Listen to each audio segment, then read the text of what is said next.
teman-teman, annyeonghaseyo, bertemu lagi dengan saya Atik Ariesta. Video kali ini kita akan membahas multi penghubung konsep implikasi, yaitu mengenai converse.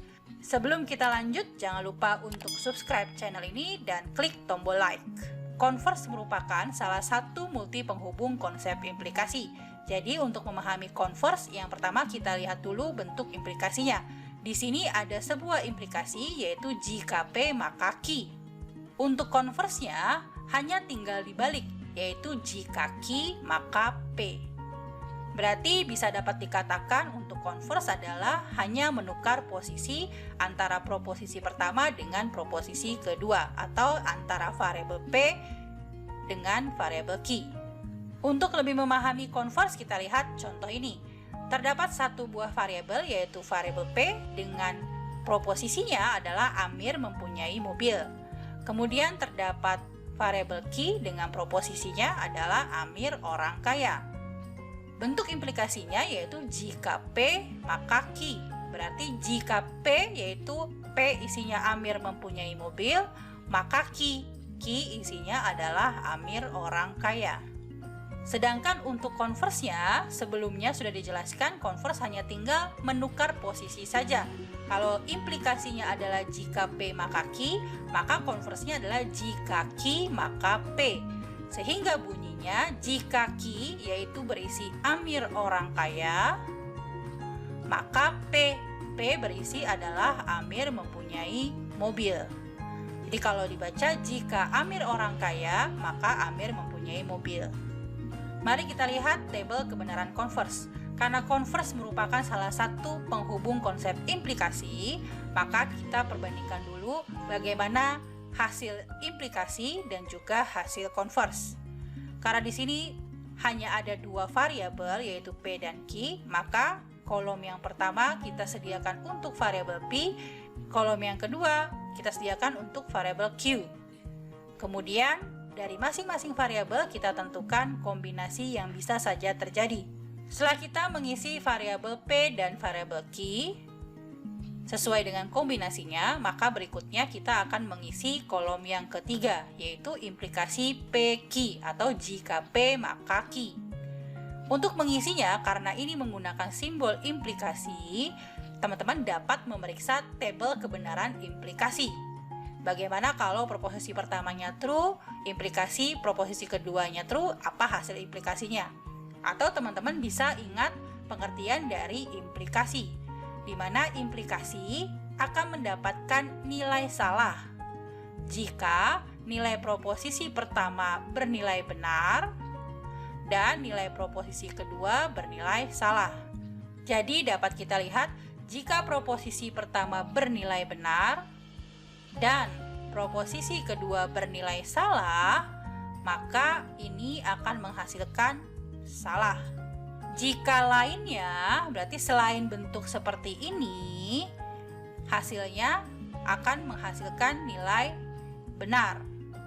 Kita lihat, adakah yang variabel pertamanya bernilai true dan variabel keduanya bernilai false? Yang akan kita bandingkan adalah jika P maka Q. Berarti kita lihat variabel P yang bernilai true, yaitu yang pertama dan yang kedua, dan kita lihat mana variabel Q sebagai proposisi kedua yang bernilai salah. Di sini adalah kombinasi yang kedua. Maka hasil akhirnya tadi di sini hasil akhirnya adalah false. Lihat false. Selain itu atau jika lainnya bernilai benar. Berarti kalau kita lihat apakah ada true dan false yang lain? Atau maksudnya apakah ada variabel pertama true dan variabel keduanya false? Kalau kita lihat di sini tidak ada, maka sisanya yang lain dia akan bernilai true. Setelah kita mengisi kolom yang ketiga, yaitu P implikasi Q atau jika P maka Q, berarti kita bisa melanjutkan untuk mengisi kolom yang berikutnya, yaitu merupakan kolom converse. Jika Q maka P atau Q implikasi P. Nah, di sini variabel pertama adalah Q dan variabel kedua adalah P. Walaupun ini merupakan converse, tapi simbol yang digunakan adalah tetap simbol implikasi. Berarti untuk menentukan nilai kolom jika Q maka P atau Q implikasi P, kita tetap menggunakan kriteria implikasi. Teman-teman dapat melihat tabel kebenaran implikasi atau memahami pengertian dari implikasi.